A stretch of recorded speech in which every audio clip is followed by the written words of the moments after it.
So today we're here to have a public open house meeting to introduce the Grain Belt Express Clean Line project to individuals in the area. To also, most importantly, get feedback from individuals about the proposed routes that route network really that we've put together. And so it's an information gathering effort for us to learn from folks at a local level issues that we need to be aware of, and when it comes to routing and identifying the location for a transmission line. So the Grain Belt Express Clean Line is a direct current transmission line designed to move cheap, clean wind energy from Kansas into Missouri and to states farther east. And so basically what we're capitalizing on is technology improvements that make wind really cheap in high wind resource areas like Kansas, and get that to market. Because right now the existing transmission system is not set up to deliver in a cost-effective way, if at all. So we're trying to help bridge the supply and the demand in this situation. The project is a big deal for Missouri in a number of ways. The transmission line itself is a $2 billion investment, and it will also facilitate another $7 billion worth of new wind farms to be constructed. And the construction of the transmission line and the wind farms are important to Missouri because we're a manufacturing state. We make a lot of the components that go into transmission and wind turbines, whether it be ABB in St. Louis or Hubbell Power Systems in Centralia, or any number of manufacturers throughout the state that make the components. That will help keep those factories full, keep those jobs humming along, and that's at the biggest level, at the manufacturing level. Now, on top of that, there's going to be very good benefits at the local level through the jobs around construction, supplying of local things like concrete, aggregate, survey work, and then also property tax. So this transmission line will generate tens of thousands of dollars per mile per year in property tax to help fund things like schools and hospitals and emergency services. So up and down the board, there's a lot of benefits for the state of Missouri at the local and state level. And of course, right at the heart of the matter is the delivery of clean domestic energy, and that's the driver of this project.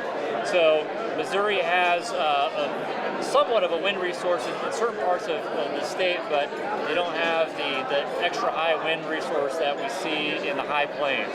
And that translates into really cheap, affordable power. So this will allow Missourians to get access to clean, renewable energy, but at a very cheap cost. In fact, the cost of new wind is now competitive, if not cheaper, than any other form of new generation you can build.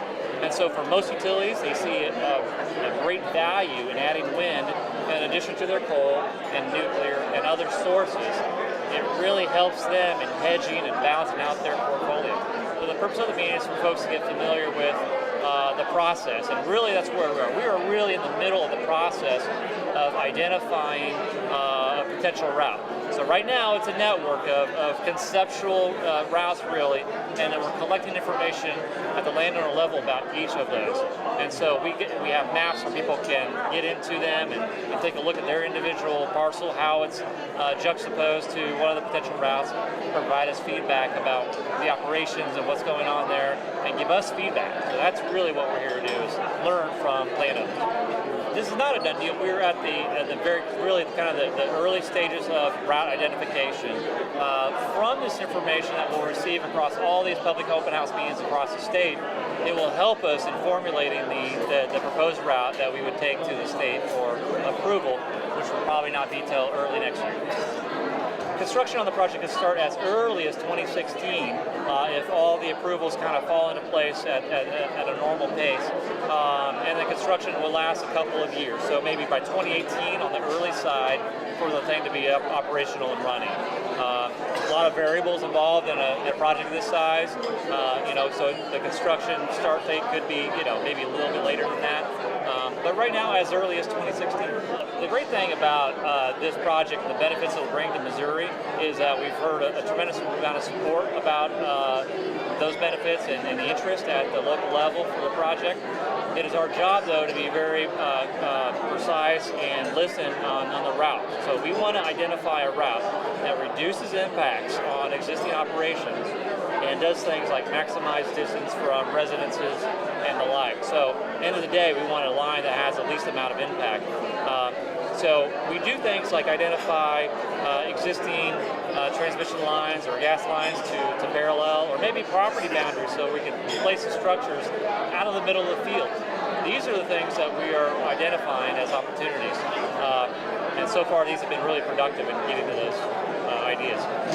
With the transmission line, just like any other transmission line, a landowner can still farm and operate and do the normal operations they have on the property.